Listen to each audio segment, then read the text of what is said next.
Hmm. Who's going to talk about her paper titles Black Lives Matter Protests Amidst a Global Pandemic. We're also joined by Elizabeth Walker of Cal State Northridge. Her paper is on the Black Lives Matter movement, BLM Power in California. And we're joined by Monique Newton of Northwestern University. And her paper is After the Storm, Black Lives Matter Protests and the Spatial Variation of Policing in Chicago. So we will hear from each of them in that order. They will each go for about 15 minutes. And then we will follow up. We'll have plenty of time for Q&A and discussion. I'll give a few quick remarks, and then we'll open it up and have a vibrant discussion around these wonderful presentations. All right, so we're all ready, good to go. All right, so we're gonna start with Dr. Gauss. Thank you, and thank you for the introductions. Really excited to be here today. I'm presenting a paper that I'm working on with Manish Arora, who's a professor, assistant professor at Wellesley College. And right now we're calling it Black Lives Matter Protests Amidst a Global Pandemic. So part of this presentation comes from just the many headlines talking about how large and massive and widespread the protests were in the past summer in response to George Floyd's death, right? It wasn't only the largest protests that have happened, there were also the broadest, lots of large and small cities that have never seen protests before we're seeing protests, and lots of different types of people were participating. It was one of the most diverse protests that have existed in the United States. So we want to know, why were so many people participating in these protests, right? What motivated so many people to participate now when they hadn't participated in protests previously? And so our general argument is that a lot of the participation was spurred based on COVID-related grievances, which were occurring alongside many of the calls for racial justice. And it led many people to participate who hadn't participated before, because it created lots of anxiety around racial injustice. But it also encouraged the participation of a lot of people who didn't necessarily believe in the Black Lives Matter movement or the calls for racial justice that were the center of these protests. And so I'm gonna walk you through kind of why we expect this to happen, and then also some data that we conducted in the summer of 2020, looking at different populations of people who are participating. So when we think about why people participate in protests, there's a number of existing theories that explain a lot of things, right? So they explain a lot of why you had people who may have supported Black Lives Matter movement, but didn't actually participate in any protests. And also people who weren't convinced by Black Lives Matter. They didn't really agree with the movement per se, or were opposed to it, but who began to shift their support of Black Lives Matter. And so part of this is based on grievance theories that argue that when people experience a shock or an injustice, they're more likely to want to participate in protests. And in this particular situation, you had a lot of people who became aware of another Black person who was killed unjustly and inhumanely by a police officer. And so grievances around systemic racism and injustice were very large and present, right? You also had a lot of people who, a lot of Black and brown people who are particularly dying as a result of the pandemic and the ways that different local, state, and federal government was handling the pandemic. So there were a lot of people who were very frustrated with government, with healthcare systems, with society in ways that was affecting Black and brown communities. So grievances were a lot of the part of this story. But if you look at a lot of social movement literatures, grievances are usually pervasive, right? At any given time, people are upset by a certain thing, but it doesn't necessarily mean that they're actually going to participate in a protest. So also required for participation are the ability to aggregate resources in order to get people to show up and participate. One thing that was present more recently is the influence of digital technologies. The fact that you had viral video showing the interaction between George Floyd and the police officer, Derek Chauvin. And it also allowed people to have conversations with people that they may not have encountered in person to help them formulate their opinions on how to really understand and think about this particular interaction. You also had the existence of an organization, Black Lives Matter, who had already been pretty prominent on this issue, who had a frame, who was able to organize pretty quickly around this issue of police brutality and systemic racism more broadly. And then you also had the presence of the media, who was more active. There's some data that shows that they covered these protests in that interaction, George Floyd's death, more than previously. And so that increased the number of people who are aware of this particular situation, right? So the awareness allowed a lot more people to find ways to really have conversations around their grievances and understand who they wanted to target and how they wanted to participate.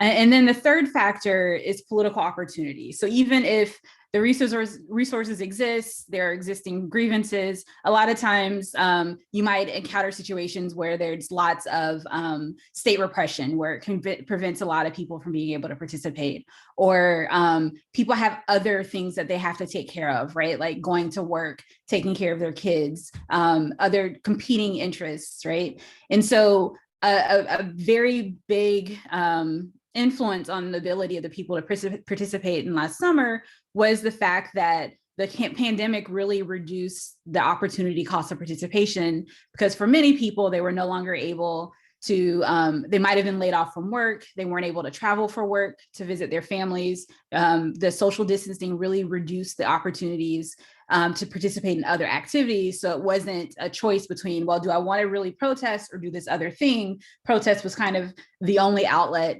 for some people to participate, or there weren't a lot of things competing with that desire to voice concerns in a public way. So these series generally talk about shifting people from being between being not supportive of a movement to supporting it, or from supporting it but as an observer to supporting it as a participant. What they don't do is talk about why people might participate in the 2020 protests, despite the fact that they may not have agreed with the central themes or messaging or arguments behind the Black Lives Matter protests. So we wanted to add to this by talking about how the pandemic the pandemic also provided a place for people to participate, even if they didn't agree with the Black Lives Matter movement. So there were a lot of people who were really affected by the pandemic, had a lot of grievances related to the pandemic. They might have been frustrated with the government for not providing enough ways to deal with the number of people who were getting COVID and dying from it, or having serious illnesses, or they might have been upset with the government for what they felt was being too pervasive in their lives, for having too many policies, right? And again, the pandemic also created a situation where there were reduced opportunity costs so that there weren't competing demands on people's time. But for those people who had pandemic specific grievances, they may not have had the resources to have their own movement, right? So because of Black Lives Matter being this existing organization, when you had the video of George Floyd being killed by a police officer, people understood the narrative of Black Lives Matter, right? They understood how to stage a protest around it. It was also a very inclusive movement where a lot of different people could have said, like, I'm going to schedule a Black Lives Matter protest on this date, show up. And it was kind of, there was already this existing infrastructure ready to mobilize around it. And so for people who may not have agreed specifically with Black Lives Matter and their demands for police accountability, they may have agreed with the culprit of governments who are overstepping their boundaries or not doing enough to protect their citizens, right?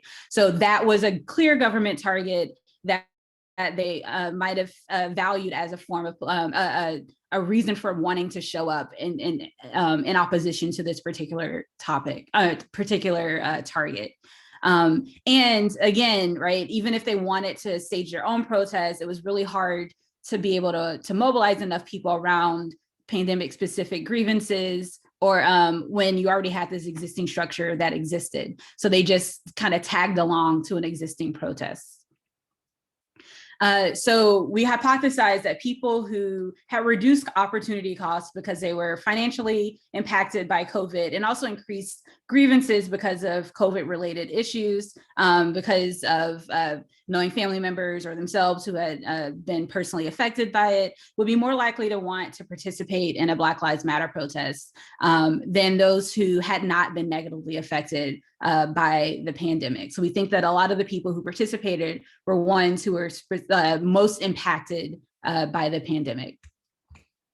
So to test this, we, Manisha actually ran two national surveys through in the summer of 2020, one in June and one in July. And so I'm going to show you data from this survey, but we also plan to supplement this data using the 2020 CMPS, just to make sure that results we're finding aren't unique to that survey in the way that those data were collected. The CMPS will also give us a more diverse population of survey respondents so that we can understand the diversity of the people who are participating in these protests. So first, we looked at some open-ended questions, just asking why did people attend the protests in 2020? And most of the people who talked about participating said that they did so because they believed in Black Lives Matter, right? They emphasized racial justice as being an issue that was really frustrating them. They were very outraged over the murders of George Floyd, Breonna Taylor, and a number of other people, even in prior years, right? But there was a lot of people, a substantial number of people, almost 20% of respondents, who said that non-racial factors like discontent with the federal government motivated their protest behavior. So they were protesting against the government. They were protesting because they wanted justice for all and equal rights for all, even if they didn't necessarily believe in Black Lives Matter. And this number is significant because if it's true based on if it's extrapolated to the number of people participated, there's an estimated of between 15 million, 26 million people protesting in 2020. 18% of that would mean, on the low end, 3 million Americans participated in the protests, even though they didn't agree with Black Lives Matter or racial justice as being a really big issue, right? So that's a really substantial number of people.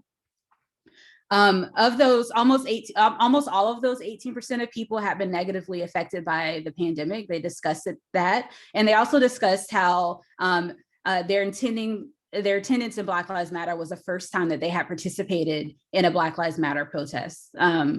They tended to be more conservative racially and in their political attitudes than other protest attendees.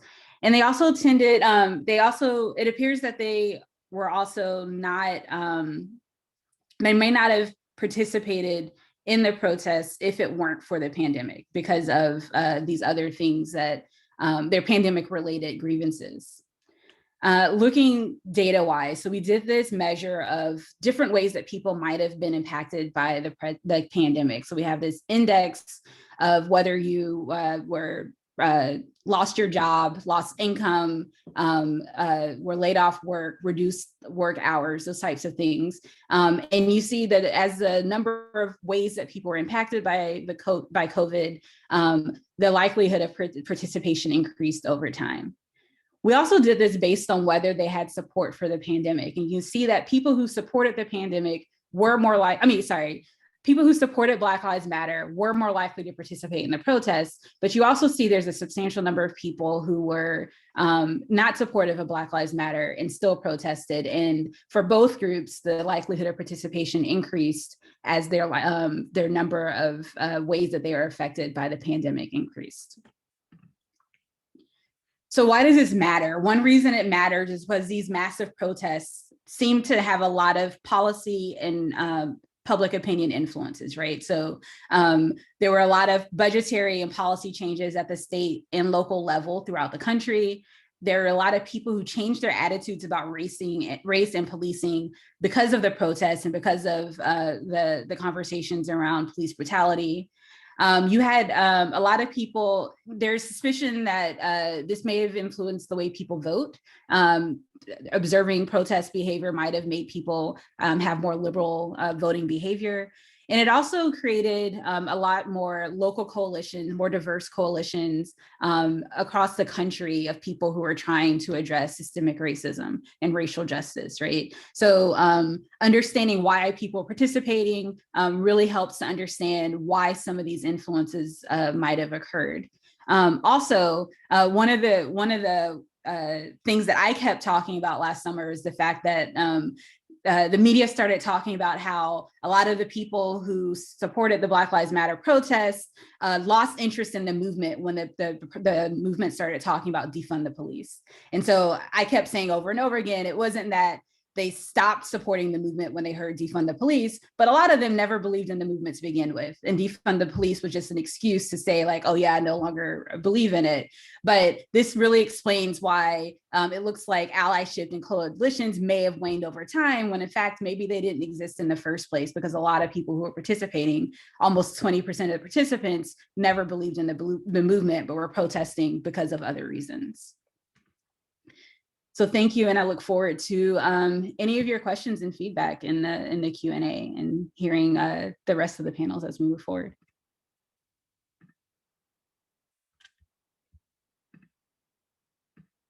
I think you're muted.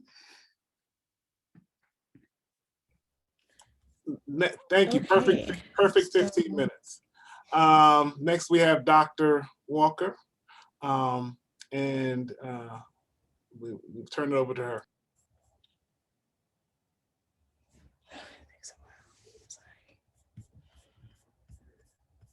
I'm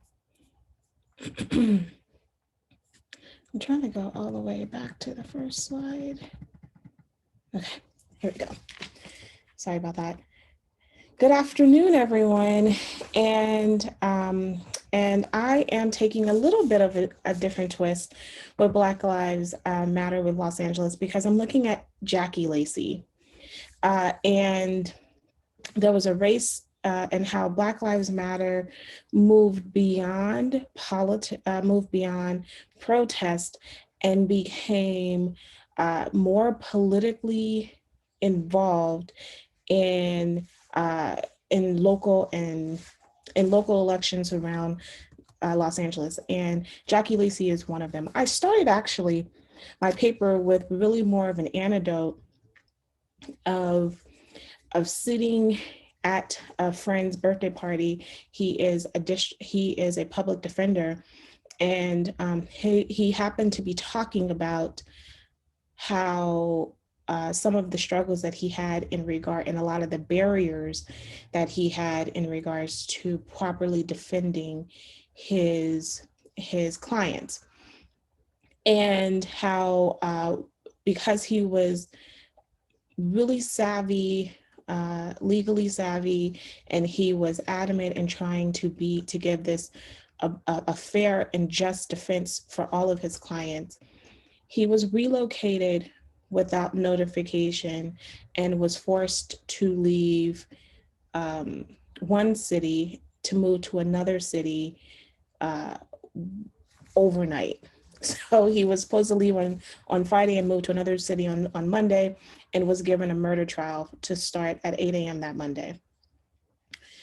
Well, I give that story because these were many anecdotes that began to start popping up, even more so in 2019 and 2020, that led up to the Jackie Lacey's third attempt to become the LA District Attorney. More and more of these anecdotes really took shape within the legal community, within the Black community, pretty much every community, every major community, in which the narrative was really spreading for why people should not vote for her. And it really became this silent killer to Lacey's bid. But the one group that favored her the most was law enforcement. And so just a few things. She is the first African-American female LA District Attorney. She has already served 2 terms, and she's a pretty moderate Democrat. And what is most interesting is that she, like I said, had large support from law enforcement and her former boss, who was the former LA district attorney. So within the history of Black activism, you have really a more acceptable form of protest. So this most revered form of protest is nonviolent amongst, and so there's a reverence paid towards Martin Luther King, as he is forever held within that memory of I Have a Dream speech, never really being able to move past that and looking at more of his additional critiques. We simultaneously, we also canonize Malcolm X in regards to noting how he's very confrontational rhetoric, in regards to how Blacks should protect themselves by any means necessary from the United States sanctioned and unsanctioned violence on African Americans. The people who have been associated with Martin Luther King has continued to be revered. They've had many other political appointments after. Some of them, of course, ran for election, and partly because of the things that they've endured during that civil rights movement. Black Lives Matter has rejected this level of respectability politics and has really created their own version of activism. I just want to give I want to try to give a framework for people to explain why Black Lives Matter in LA kind of came about. Blacks in LA as a whole were here since the founding of Los Angeles, 2 out of the 44, but there was a large migration, and mostly because of World War II, but many people came to Los Angeles because of World War II, because of jobs. But once they came, even though Los Angeles did hire Blacks in very different in police departments, fire departments, and even in aerospace, one of the biggest issues still was segregation, and many of it was housing segregation. So Blacks in Los Angeles were really segregated to South Los Angeles, even though they could purchase homes. So even Los Angeles in the West still had the highest property ownership among Blacks, had the highest level of property ownerships in the out West and found within Los Angeles. However, there's modern day oppression, right? And so even though population at its highest was 17.9%, it has dwindled to 7.9%, in which Blacks are much more likely to be stopped by the police, have a longer jail sentence, have a longer probation sentence, and they're much more likely to be victims of hate crimes. Jackie Lacey's background.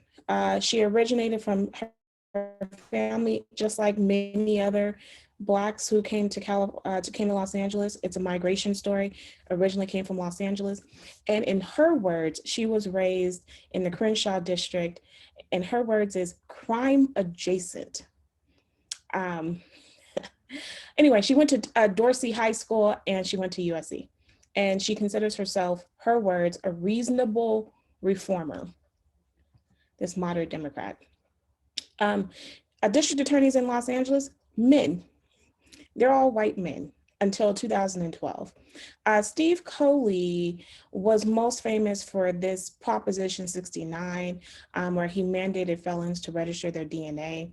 He had a large support for police unions and law enforcement. Jackie Lacey was the first Black female, Black and female. So she was a first for both categories. And what she depended on in order to win was representative politics. She assumed that she's Black, you're Black, you'll vote for me. And she also depended on, had a large support from Democrats and police unions.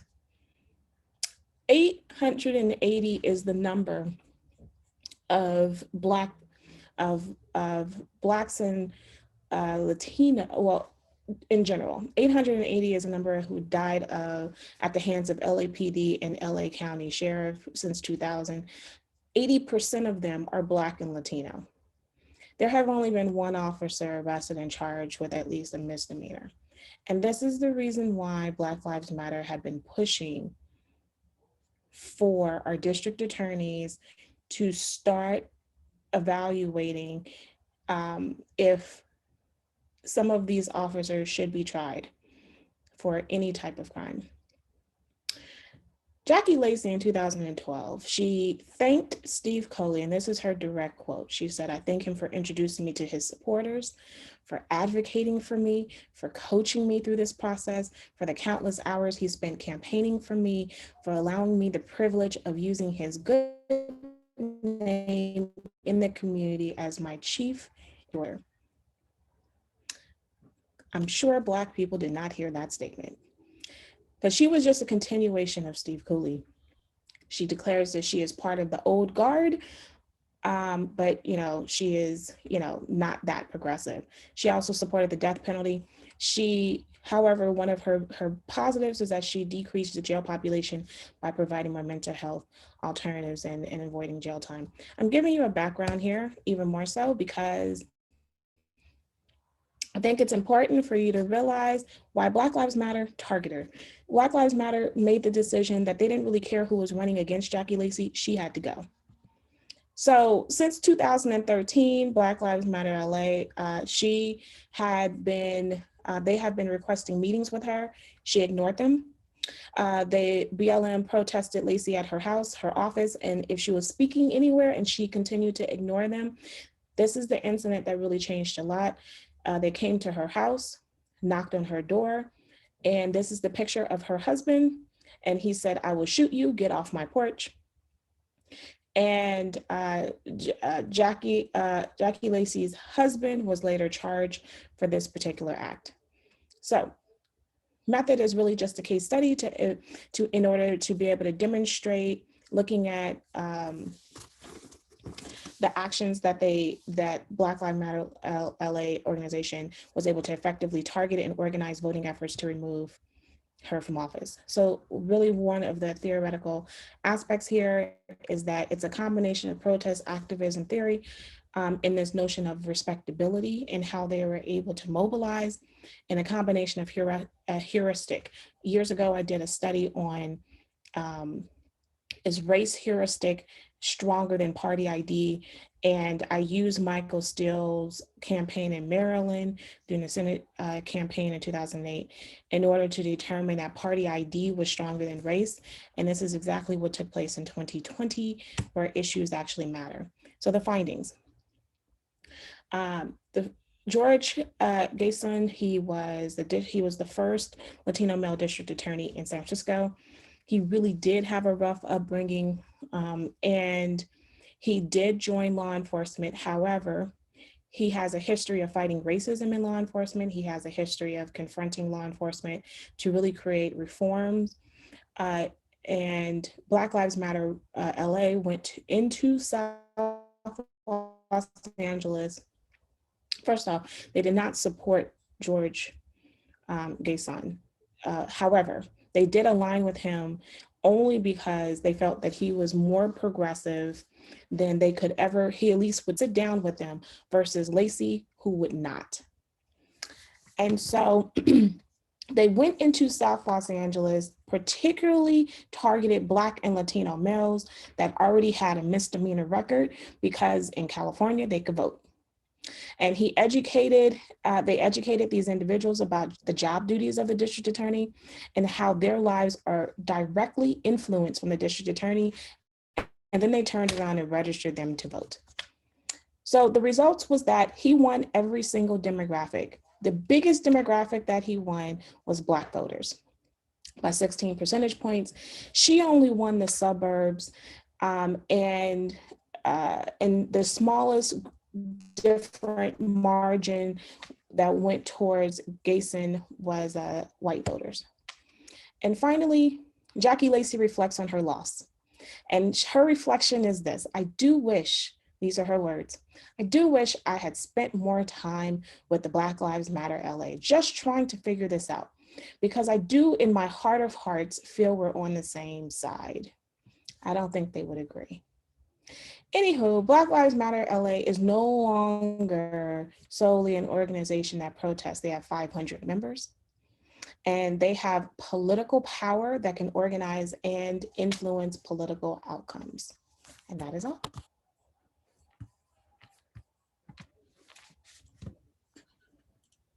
Thank you very much, Dr. Walker.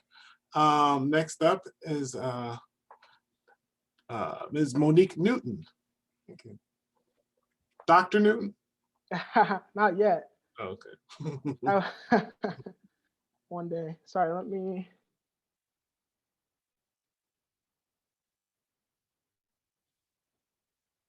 Do you guys all see the presenter view, or do you see the? Good, you just see the presentation. Awesome. So my name is Monique Newton. I'm currently a second-year PhD student at Northwestern University. I use she, her, hers pronouns, and I'm really excited to share you all a project I've been working on since the summer, titled After the Storm, Black Lives Matter Protests and the Spatial Variation of Policing in Chicago. So, by now we all know kind of the story. On May 25th of this year, of 2020, George Floyd, a 46-year-old African-American man, died after being handcuffed and pinned to the ground by a white police officer's knee in an encounter that was captured on video. This encounter incited large protests against police brutality and systemic racism in the city of Minneapolis and in more than 150 American cities in the weeks and months that followed. Now, recent scholarship calls attention to the police as an important locus of state power in race-class subjugated neighborhoods in American cities. Scholar Sauson Weaver in 2017 used the term race-class subjugated community, or RCS, to call attention to the interweaving of race and class relations, especially as they concern the state's second phase, the activities of governing institutions and officials that exercise control by means of coercion, containment, repression, surveillance, regulation, predation, discipline, and violence. And again, the police constitute that state's second phase. Yet little is known about how police officers exercise control in RCS neighborhoods during times of social unrest, such as the Black Lives Matter protests that took place across cities in the United States over the summer. We actually, do not know if police behavior towards protesters varies across neighborhoods in the same city during these demonstrations. And the spatial variation in policing is key to understanding if police behavior is consistent across neighborhoods in the city, especially during times of unrest. We know very little about policing during extraordinary times. And I argue this may uncover potential biases regarding the policing of RCS neighborhoods, and overall, a little attention has been paid to the relationship between policing, spatial variation, urban politics, and social unrest in American cities. This project explores whether or not there are differences in how police manage protests across neighborhoods in the same city during a historic moment of time, right? This project explores how police officers exercise control in RCS neighborhoods during times of social unrest. I question whether police behavior towards protesters vary across neighborhoods in the same city during these demonstrations. And to explore this phenomenon, I conduct an ethnographic study of Black Lives Matter protests in the city of Chicago, Illinois, beginning on May 30th, 2020 and ending June 18th, 2020. And this methodological approach allows me to describe empirically the relationship between police, geography, and protests in the city. I'm able to see firsthand whether there is substantive variation across neighborhoods in the tactics police employ when they interact with protesters.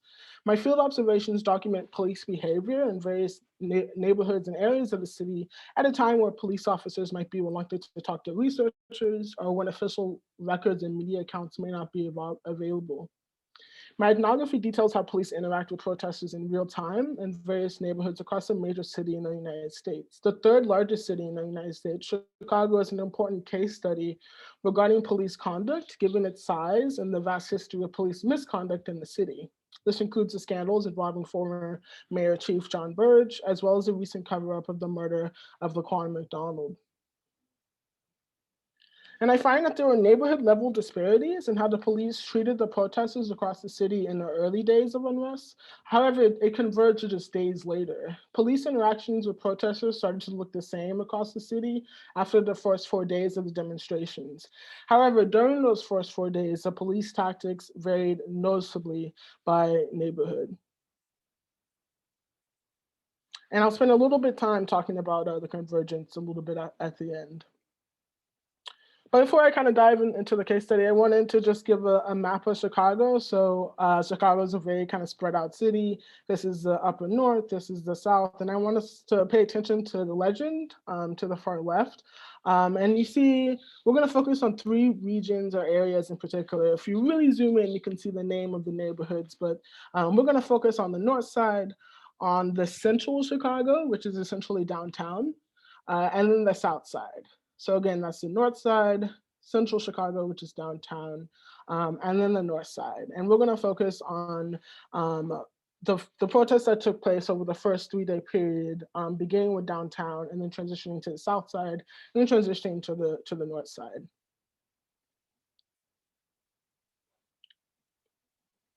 So, to get things started with downtown, May 30th was the first day. I don't know if you all remember, it was the first day of kind of national protests across all major cities, in addition to Minneapolis, in the United States. And what was interesting is that it was a ton of different people. It was kind of a car caravan. A bunch of people were engaged, honking horns. People were walking in the middle of the streets. You see in the picture a young child smiling with a sign. It was a very kind of joyous atmosphere, joyous event. That all kind of suddenly changed when, as I'm sure you all can guess, when we approached Trump Tower. So when we approached Trump Tower downtown, that was when kind of the mood completely began to change. We approached the building and there was a barricade, and initially there were 10 cops outside the doors, just standing and watching, and then soon 10 became 20, and soon 20 became 40, and soon the barricade was gone, and there was just everywhere you looked, there were cops. There were cops in the water and the river that runs through downtown Chicago. There were cops in the sky, and there were tons of cops in the streets, and it just escalated, kind of slowly, right? And the primary takeaways there were that they appeared way more concerned with the expensive property and protecting the expensive property downtown than they did with harming the protesters or the protesters' well-being. It became very clear that, and at that moment in time, property meant more than the protesters' lives. And again, these were, unmarked government vehicles. You see cop cars, and it escalated very quickly. I should also note that it was on the same night that Mayor Lori Lightfoot actually she raised the bridges downtown, which hadn't been done in a really long time in Chicago, trying to prevent people from joining the protests later at night. And she also implemented a curfew, which were two kind of major political moves done by her. So again, this was the first day of the protests in downtown Chicago. Note the gradual escalation and the protection of property. So transitioning to the south side, transitioning to the south side, we were actually able to kind of march for hours. And we get to the end of the protest. We've marched through Hyde Park. We're on about East 55th Street. We're all kind of in a circle, and the organizers get in the center and they say, okay, everyone can go home. The protest has ended, get home safe, make sure you have a buddy to, walk you home, et cetera, et cetera. And it was at that point in time when people began to call Ubers, began to call Lyfts, walk back to their cars. And all you hear is just siren after siren and cop car after cop car just flying down the street. And they immediately get out their cars as everyone is trying to leave and get home after the protest has occurred. And they just really get in this kind of forceful stance and just really, it's clear that they're just there to incite violence. They got out of the cars immediately, they form a line. If you look at the individuals, you can notice, one, how many of them there are. You can notice the fighting stance. You can also notice they weren't wearing any masks, which I thought was pretty funny. And just immediately, there was no gradual escalation like there was in downtown. And when we were on the south side, when the cops showed up, they were immediately there, and they meant business, and they knew they were trying to send a message that it was time for us to leave. There were military agents with rifles, and the message was clear. Like I said, leave now, or we will hit you, or we will hurt you. There was no slow buildup like it was downtown. And I should say that this was the most intense day of the protests I attended over the 2 weeks. And it occurred on the south side of Chicago. Transitioning very quickly to the north side, just a completely different atmosphere, right? You notice many people sitting on the ground, and I should say that it wasn't that what the protesters were doing in each, in each neighborhood, in each area was different. It was pretty consistent. They were chanting the same chants. They would walk and then sit at the intersection, things like that. It wasn't like the protest behavior was different. What was different was how it was responded and reacted to by the police. You see that there are, potentially hundreds of people, in this intersection. How many police officers, how many blue bright helmets do you see? Just a completely different tone, and things, I can say things did not escalate here this day. This was on the third day. And remember, just a day prior, I was on the south side. It was a completely different experience. Things did not escalate or get violent. And it was a completely different experience.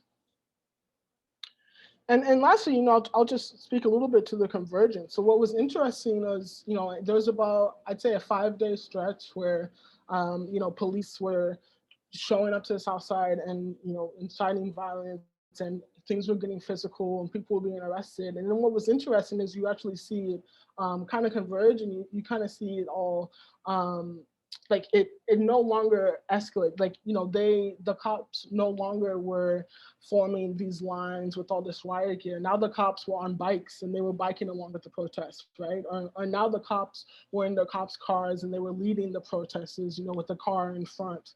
You just see the dynamic between the protests and the police dramatically shift after those first handful of days. And it's hard personally to pinpoint why. I can only speculate that I think they got a call from somebody in some department basically saying, you guys need to kind of calm down. You guys need to fix this. It's just making us look bad. Who knows?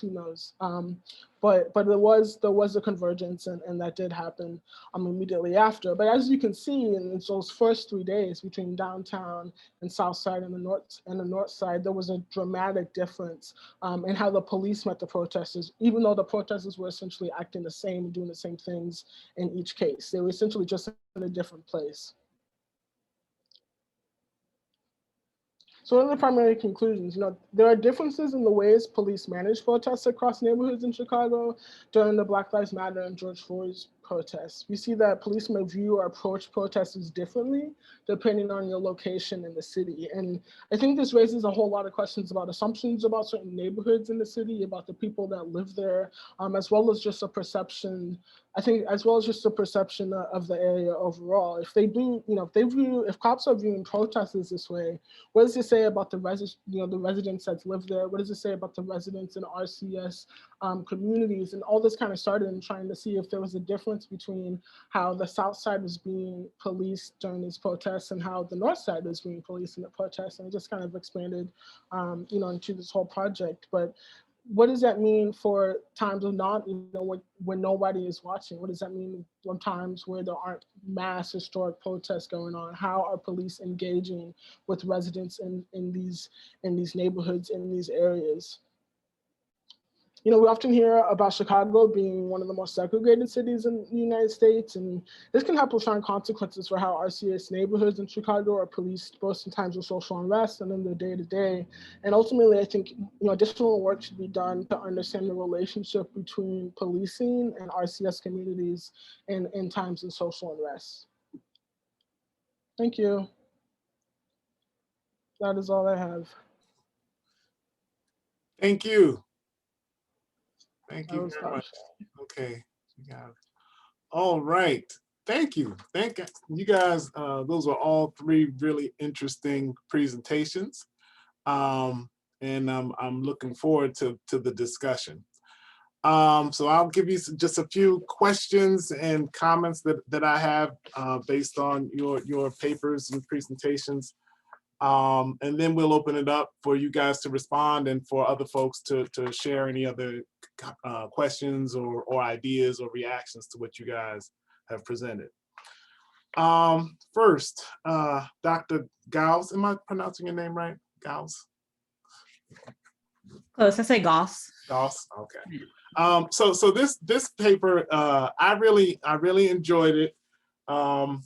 I think I hadn't thought or read about social movement theory in a while, so it was nice to kind of, you know, to revisit all of those ideas. And so I had a lot of little questions for you and some thoughts, and I have one big one, but mostly, you know, it's all coming from a place of I really like this. I'm really interested and intrigued, but I do have one big question and some little questions for you. So when I was reading a lot of this stuff, you know, many years ago, and going back through, you know, the relative deprivation stuff and the various theories and resource mobilization, and I remember for myself kind of concluding that, okay, and I was specifically looking at violent revolts, that you know, that these actions are both instrumental and cathartic. And I was thinking about that word cathartic, and I was wondering if that factors into what you're seeing, this catharsis, right? So that those early theorists, the early relative deprivation folks were talking about that frustration, aggression, you know, people get mad and they strike out, and it's the catharsis, right? But then people don't always strike out, and that's why all the more instrumental theories kind of displace them. But you talk about grievance, and so I was thinking about this idea of catharsis. So I'm just throwing it out there for you to kind of think about as you guys, you know, continue to fine tune the theorizing. There were, I think I'll get to the big question, to the big issue, right? So I love the discussion about, you know, how all those theories explain, especially the political opportunity dynamics, the resources, all of that just makes a lot of sense, right? So the only question is, are these folks who claim not to like, who aren't supportive of Black Lives Matter, are they protesting because of some grievances generated by COVID-19? Right? Because I think in the paper it comes a little across like that seems more like what you're saying than maybe what you really want to say. And so those are the dots that I'm having difficulty connecting, because I'm thinking that these it makes sense to me if I'm a Trump supporter from rural America, I think Black Lives Matter are a bunch of socialists, right? But I don't like government, and I don't like to see government kill people in the street, right? So if I see a Black man being killed in Minnesota, it bothers me. It goes against my values, right? And so I can easily justify going out and participating in this protest against, you know, George Floyd's death, against this police injustice. Now, I'm not going to say Black Lives Matter. I'll say all lives matter. And if I believe it, then I'll go to, you know, protest to protect a Black life, right? So I guess my point is it that these folks are mobilizing, participating because they have other grievances, or is it that they don't see the protest as necessarily equating with quote unquote Black Lives Matter? Black Lives Matter, they're those radical socialists, anarchists, Antifa folks. This protest is against, you know, government overstepping its, usurping, government injustice. This is about protecting people's lives. And if I'm a sincere believer in all lives matter, then that makes sense, right? So what the implications of that, though, are then, if, you know, the dynamics of the coalition, who's in the coalition against police killing people in the streets? How sustainable is the coalition against police killing people in the streets? If it's not, you know, if the folks in it aren't necessarily, you know, committed to the agenda of Black Lives Matter. In fact, those folks might not even say, they might not even equate Black Lives Matter, quote unquote, with racial justice. They might not see those two things as necessarily the same thing, right? They might see racial justice, they might say, yeah, of course I'm for racial justice, but I don't like Black Lives Matter. They're radicals. So that's that. So the dots that I'm wondering and hoping how you're gonna connect is to prove to me that those folks are out there because of some other grievance, not because of the same that they're out there, that are they really out there for some other grievance, or is it just they're coming from someplace else and they're not in full alignment with most of the folks out there, but they're out there for the same reason, which is an objection. At least there's an agreement that what happened was wrong, and that's why they're out in the streets. So does that make sense? I mean, I think that. So that's the big question for me. Like, how can you really connect those dots? And it's hard to do because even you're looking at the responses you had in the survey. Why were you out here? Because I believe in justice. I'm against government. Well, that's all consistent with protesting against someone who's been killed by the police, even if you don't like Black Lives Matter. And so I guess I was reading and it felt more like, I was like, oh, are they saying that these folks are out there because of these other reasons, or are they just saying that they're just a different set of folks who are brought out because the context, so is it that COVID-19 generates grievances, or is it that COVID-19 just creates the context? That's really the question, I guess, that I'd like to see you clarify. Does that make sense? I'm not trying to be critical, but I think that's kind of the question that I'm thinking about and worrying about with that.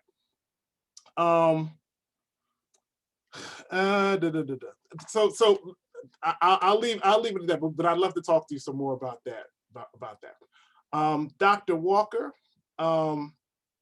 the big thing I was thinking about with your paper, I think this is just, of course, the notion from protest to politics, right?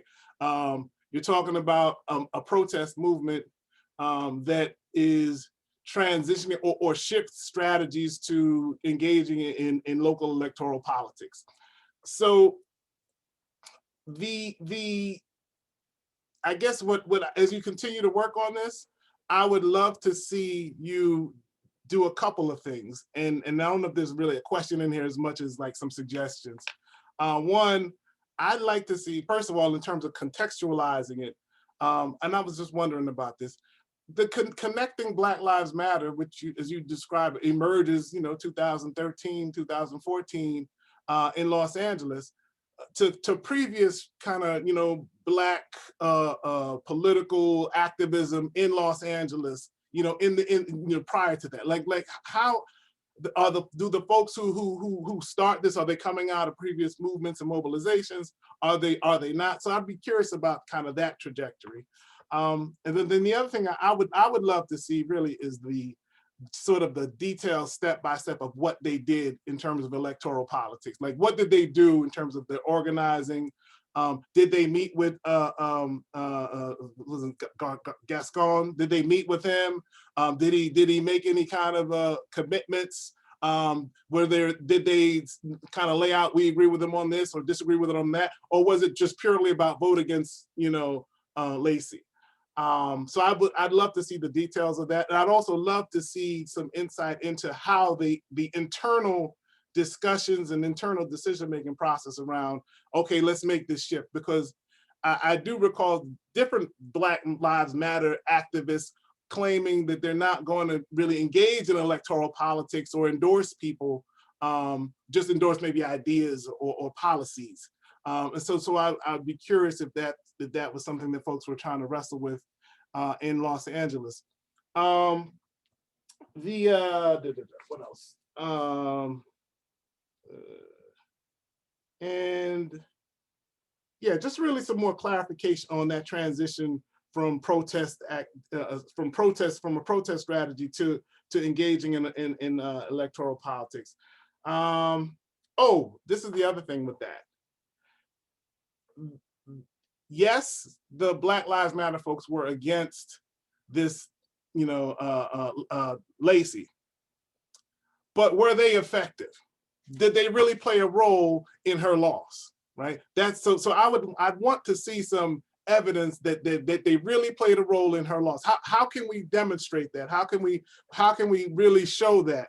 Because there's two things I'm thinking. One, they're organizing me. Well, let me say, there's two ways they could have played a role, right? One, through their organizing, mobilizing people, yada, yada, yada. But also, maybe they just got, I saw that clip of the husband pulling the gun on the protesters, and that turned me off, and I live in Maryland, right? So was it about the organizing, or was it about that they were able to create an image that then people reacted negatively towards? Like, it would be hard for me to see Black voters wanting to support, a Black candidate who did that, right? So was it about the shift in strategy, or was it about the imagery that they helped to create? So those are two ways that they may have impacted. Or maybe it was some other issue that really drove the election. I'd like to see you kind of clarify that. Lastly, Ms. Newton. This is again another interesting topic. This idea of spatial variation in policing. Policing in a particular context is really interesting. I don't know the research on this. I don't know the literature on spatial variation in policing in general, but I'd be curious how that fits and connects to spatial variation in policing in these sort of extreme moments, right? That's just a question. I had a couple of little questions, like, is it about spatial variation, or is it just about variation in who's protesting? Like, was it a predominantly Black set of protesters in one setting and a predominantly or mixed set of protesters in another? So is it who's there, or does the who's there matter, or is it they just engage in different strategies regardless of depending on where they're doing it? Does that make sense? So that was a question that I had. And then I was thinking about variation by time. And so this is, I was thinking this before you really came to the end, which is, the beginning of a protest movement, the first few days they're doing one thing, but then in later days they may do something else. So I was really curious to see, when you said convergence, are they going to converge to being worse or converge to being better, quote unquote? Are there infractions and dynamics that create more tension?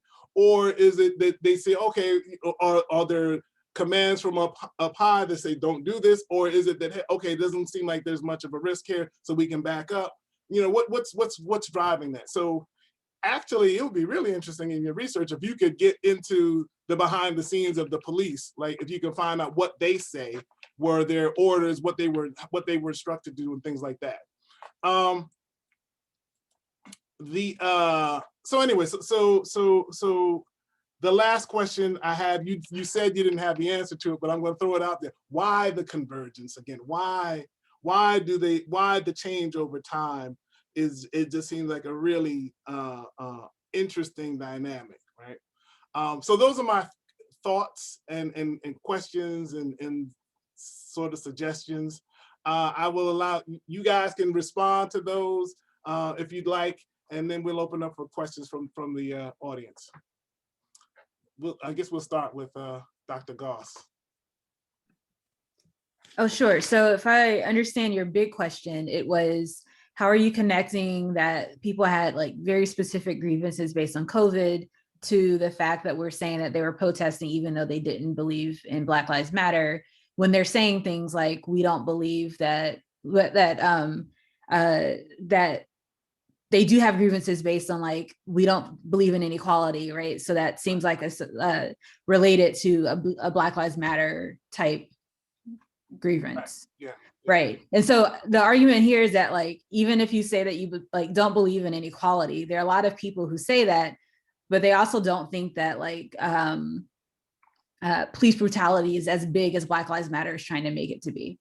Mm-hmm. Right. So and this is where I was trying to theoretically say that there are some overlapping grievances, but that aren't the same, right? You can say that you don't like, you think the government is pervasive and doesn't do a good job, but that doesn't mean that you believe that it's racially motivated.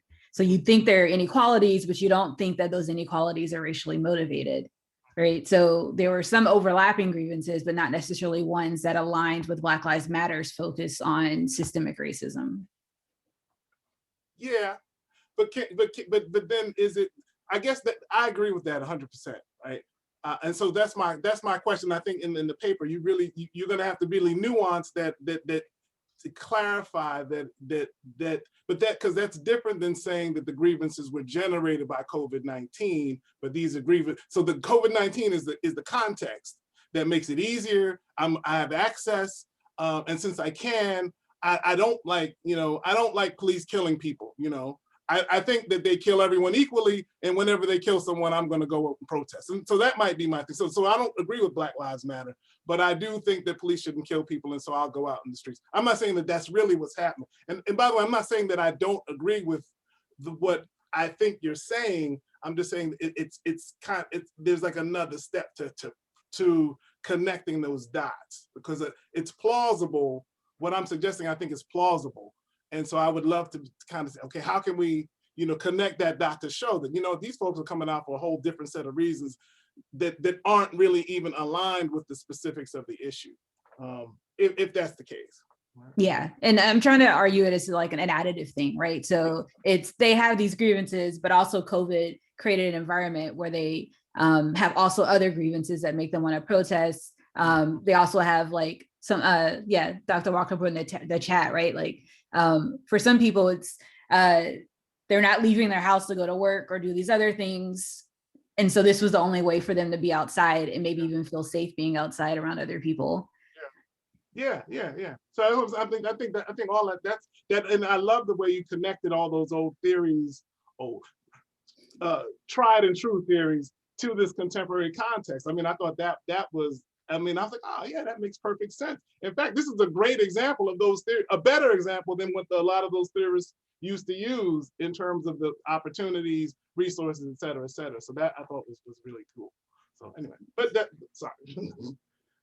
No, it's helpful. Yeah. Dr. Walker?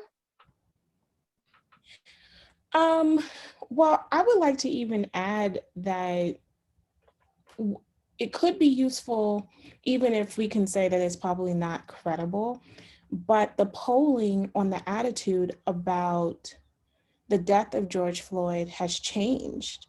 So it's dropped significantly that people thought that it was an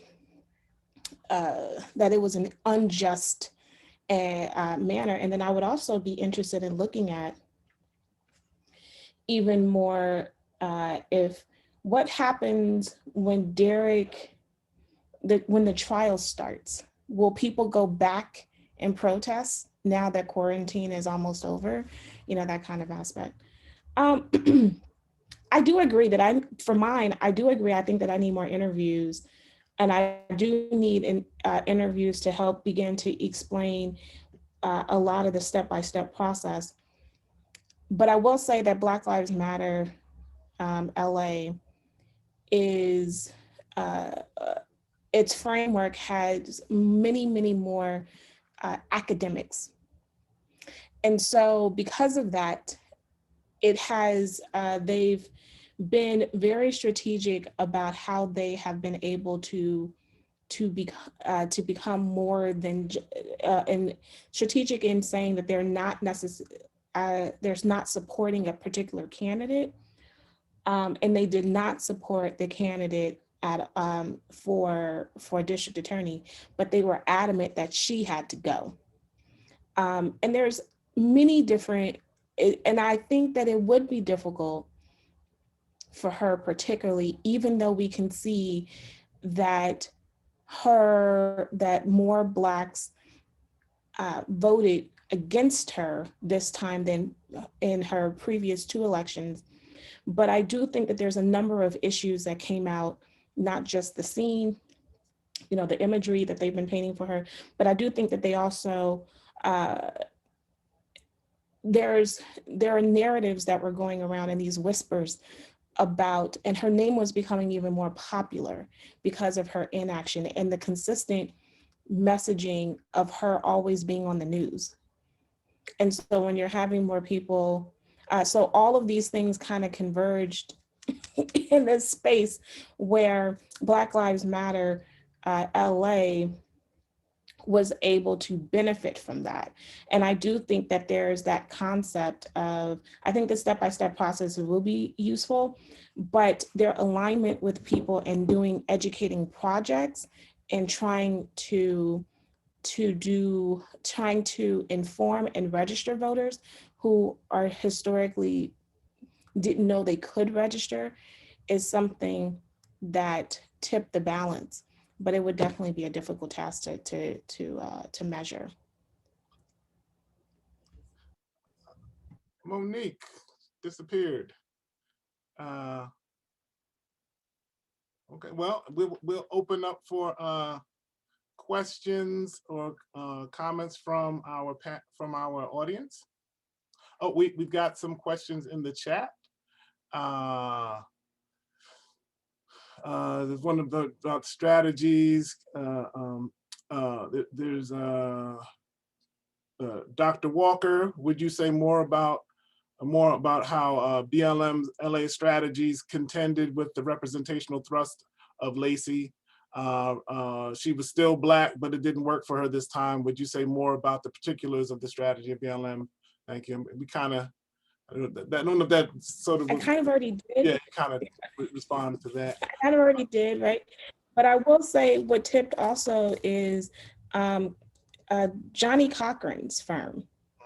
And Johnnie Cochran's firm really even, who used to be a supporter of Jackie Lee, she was hemorrhaging Black support from all levels. And I think that also contended. Monique, you had some responses to some of the things thrown out, and then we've got some other questions. Yeah, I think, so I'll take kind of the demographic of the protesters first.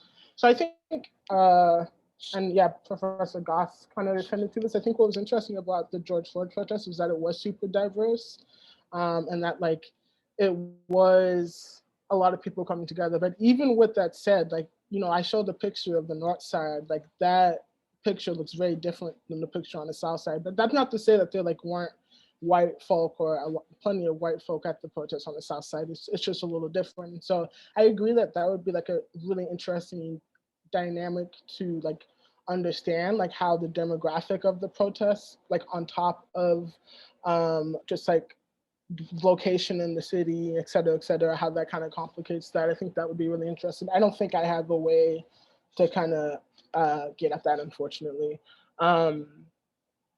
Let's see, I think, yeah, in terms of the conversion, it kind of stumps me every time. All I can say is that something definitely changed, but I do not know what. But I do think even just the observation that something changed is a meaningful one. And I think, unfortunately for this project, I think that might be as far as I can go. In terms of, I think this, is it, because when I say extraordinary times, right, I'm not thinking, it's not thinking in terms of the police, thinking in terms of the moment and the protests and just the political climate. And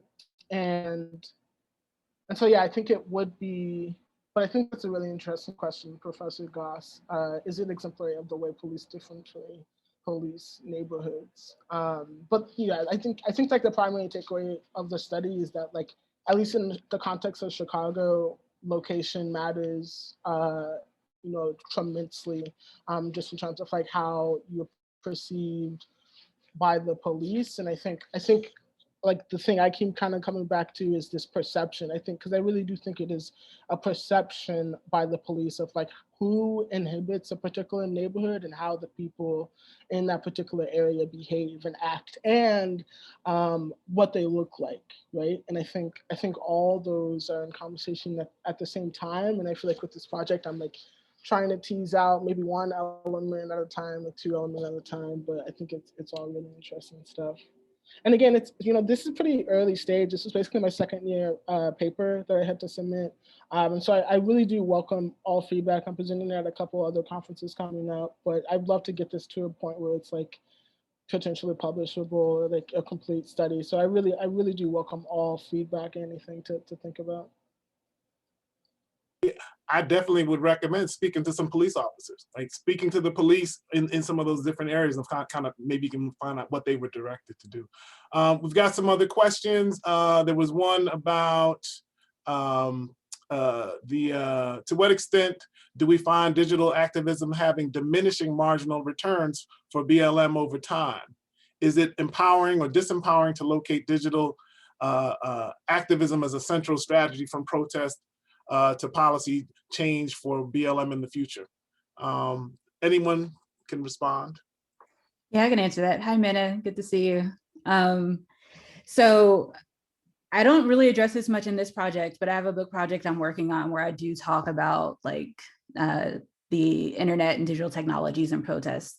And there's a difference between digital activism, so using the internet as the source, the place that protests happen, and the way that you use digital activism, using the internet to help organize people, help create solidarity and networks and really understand problems, right? And so Black Lives Matter, I think, does this well in that the internet is a space where people are able to talk to people in different locations, share information about like problems that are going on and working towards solutions, but then also translating that into activism in person, right? So there's a lot of protest behavior, as Dr. Walker was just talking about, right? The fact that you also have a lot of Black Lives Matter organizations who are going to town halls, who are trying to implement and relate to policy, influence policy in their local communities. And in that way, I don't think it's diminishing. I think they're using the internet as a resource to really organize and build community and strategize around how to have influence. Thank you for that. Can I just, I want to interject because I do, I want to make sure I got my question in, but since Professor Godds is talking, just a quick follow-up. So my question on your paper, and great job, everybody. I'm really very interested in all of this. So the non-BLM supporter demographic, were you able to, can you say more about that? Did you disaggregate by category? And then what do we make of how BLM protesters organize in the future? I mean, there's one basic question. I mean, do the BLM supporters assume that everybody who shows up for the same reason? One, if they do notice that there are groups that show up for a different reason and then therefore they're temporarily engaged, how do BLM protesters use that intermittent kind of activism to support their overall strategy? And then for Dr. Walker, you know, Professor Johnson mentioned this protest to electoral politics and around the Jackie Lacey Clay. And I have a question around, because a lot of what is happening in LA, but also across the country, is that the way they measure success is not necessarily by replacing Lacey Clay. The goal is to get her out, because at the same time that they see their strategy is dismantle the system and even abolish it. So how do you counterbalance that with, you know, what the civil rights era has done from the 70s on, where protests to politics meant electing people to office? How do you balance that with some of the strategies? Because if you ask the BLM folks, a win is not necessarily placing people into a system. It's doing that and breaking down the system and maybe dismantling it all together or finding alternatives. So I would love to hear your comments on that, and then I'll just pause there. Yeah, so I haven't looked at the racial composition of the non-BLM supporters, though they are the people who are in the data not supporting Black Lives Matter are people who are higher racial resentment and who are more conservative. So they're like ideologically, they're not the more liberal or progressive people. And you talked about like, how is like Black Lives Matter as an organization dealing with these populations? And so I have been in conversations with some Black Lives Matter leaders in San Diego who are grappling with the same question, right? So they saw lots more people joining their Facebook and social media groups because of the protests in 2020, and trying to figure out if they wanted to incorporate them into the movement, because a lot of the supporters in 2020 were less likely to be supportive of more like radical challenge the system type of rhetoric. And so really trying to understand, like, do we try to appeal to everyone or just appeal to our base in trying to move our movement forward? And I think that's a question they're still grappling with. And also one that, because Black Lives Matter is such a decentralized movement, that is happening more on local levels as well as kind of the national level as well.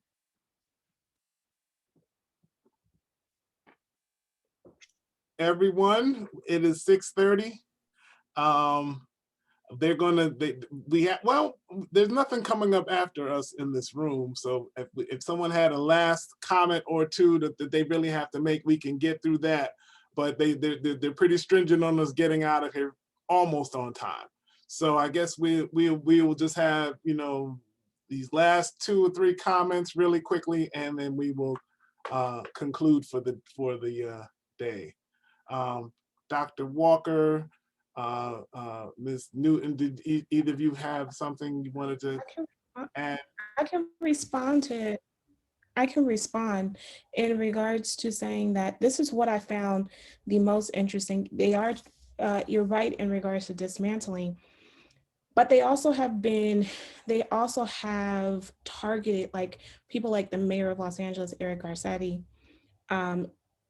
in regards to preventing him from being able to have more political mobilization, and stopped him from being part of the Joe Biden, Kamala Harris's presidential cabinet. However, they have not particularly been going after, particular policies, that the particular measures that were on the ballot that would have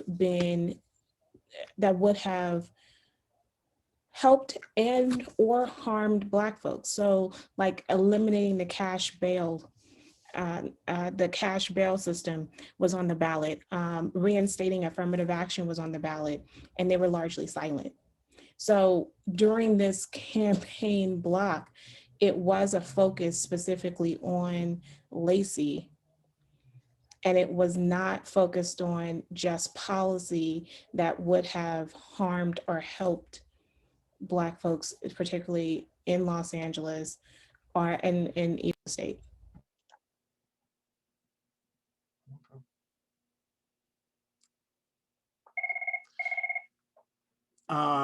Monique, did you have a last comment to make? No, you're good? Okay. With that, I'd like to thank you all for participating. I really appreciate the presenters. You all did a fabulous job, really interesting ideas. And I think that, I mean, we're really being, we're seeing a more complicated understanding of this Black Lives Matter moment. So I appreciate that. And Dr. Gause, I had another question or thought for you. So if we get a chance, I'd like to talk to you about it. Okay. Thank you all. All right.